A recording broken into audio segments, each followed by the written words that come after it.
Hi friends, பால்மோன channel. எங்கள் அம்மா வந்து 2 நாளா சுண்டக்காய் கேட்டுன்னே இருந்தாங்க. நாங்க வந்து ரெகுலரா வாங்குற கடையில கேட்டோம். அவங்க வந்து 2 நாள் கழிச்சு வெயிட் பண்ணுங்க சிஸ்டர், நாங்க தரேன்னு சொன்னாங்க.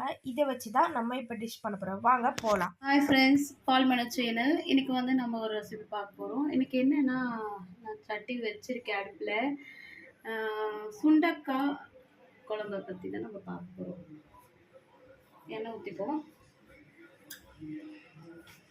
ரொம்ப கிட்ட வைக்கக்கூடாது.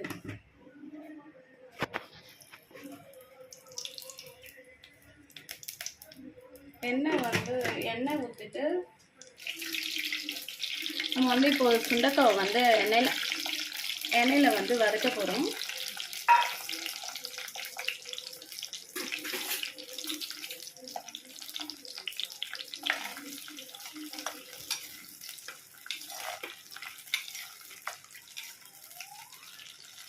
இது நல்லா வதங்கணும். கொஞ்சம் நல்லா தக்காளி நான் நறுக்கி வச்சுருக்கேன், 2 தக்காளி. வெங்காயம், ஒரு சின்ன வெங்காயம் கொஞ்சம் எடுத்து வச்சுருக்கேன். பூண்டு கொஞ்சம் எடுத்து வச்சுருக்கேன். கருவேப்பிலை, கொத்தமல்லி இது. அப்புறமா வந்து சுண்டைக்காய் வந்து நான் வந்து 2ஆக உடச்சி வச்சுருக்கேன். அது வந்து எண்ணெயில் பொரிச்சிருக்கேன். சட்டியில் எண்ணெய் காஞ்சிட்டு இருக்கு.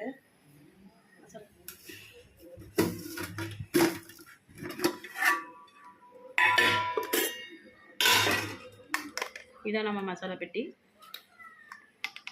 கொஞ்சம் நம்ம சீரகம் ஆட் பண்ணிக்கிறேன். கொஞ்சம் நான் வெந்தயமும் ஆட் பண்ணிக்கிறேன். இதோட கொஞ்சம் கடுகும் ஆட் பண்ணிக்கிறேன்.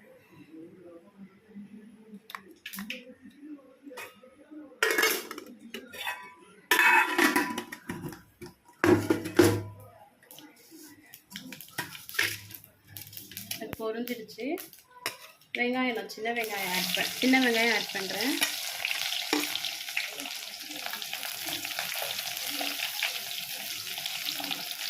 அதோட நான் பூண்டும் ஆட் பண்ணிக்கிறேன்.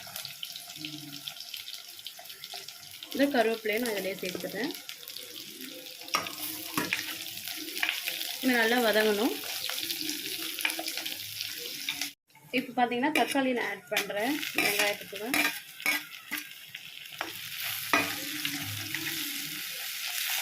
நல்லா சேர்ந்து வதங்கணும்.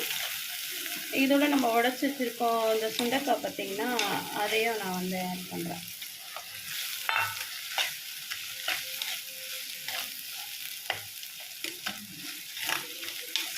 இது நல்லாவே வதங்கணும். வந்து நமக்கு தேவைக்கு ஏற்ப நம்ம சேர்த்துக்கணும். உப்பு போட்டு கொஞ்சம் கலரி விட்டுக்கணும்.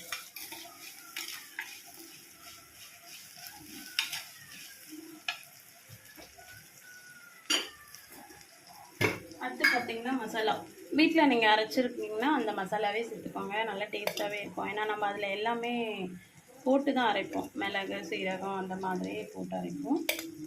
ஒரு 4 ஸ்பூன் சேர்த்துக்கோங்க. உங்களுக்கு காரம் எப்படின்னு பார்த்து சேர்த்துக்கோங்க. நல்லா அதில் கலரி விட்டுடணும்.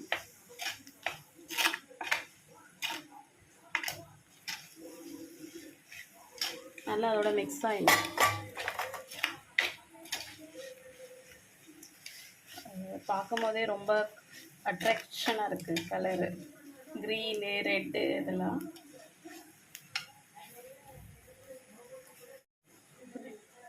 இப்போது நான் வந்து கொஞ்சம் புளி ஊற வச்சுருக்கேன். அதை நான் வந்து கரைச்சி வச்சுருக்கேன். அதுதான் வெளில விட போகிறோம்.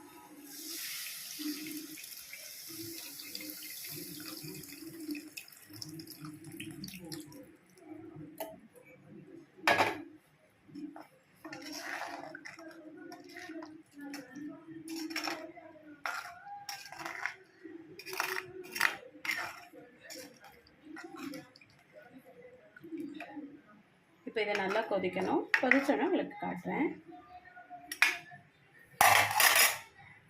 இது தட்டை போட்டு மூடிடுறேன். அப்புறமா பார்க்கலாம் நம்ம அந்த குழம்பு.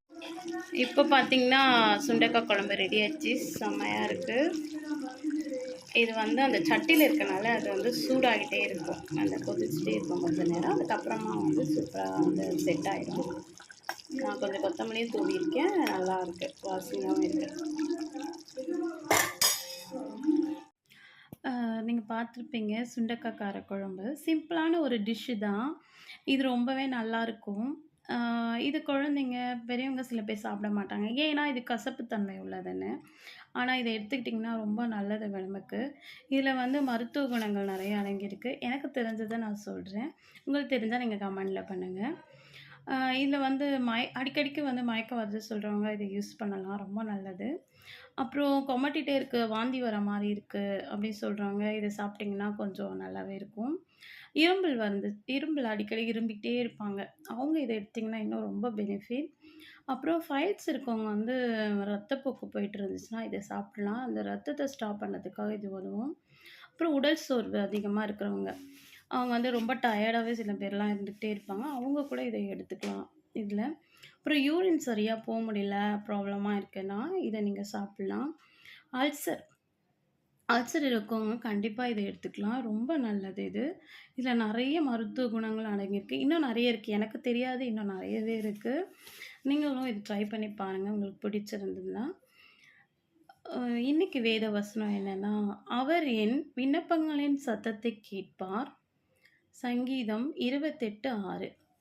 கர்த்தர் வந்து பார்த்தீங்கன்னா, நெறைய பேருக்கு நெறைய கவலைகள் இருக்கலாம். நெறைய கடன் பிரச்சனை இருக்கும்.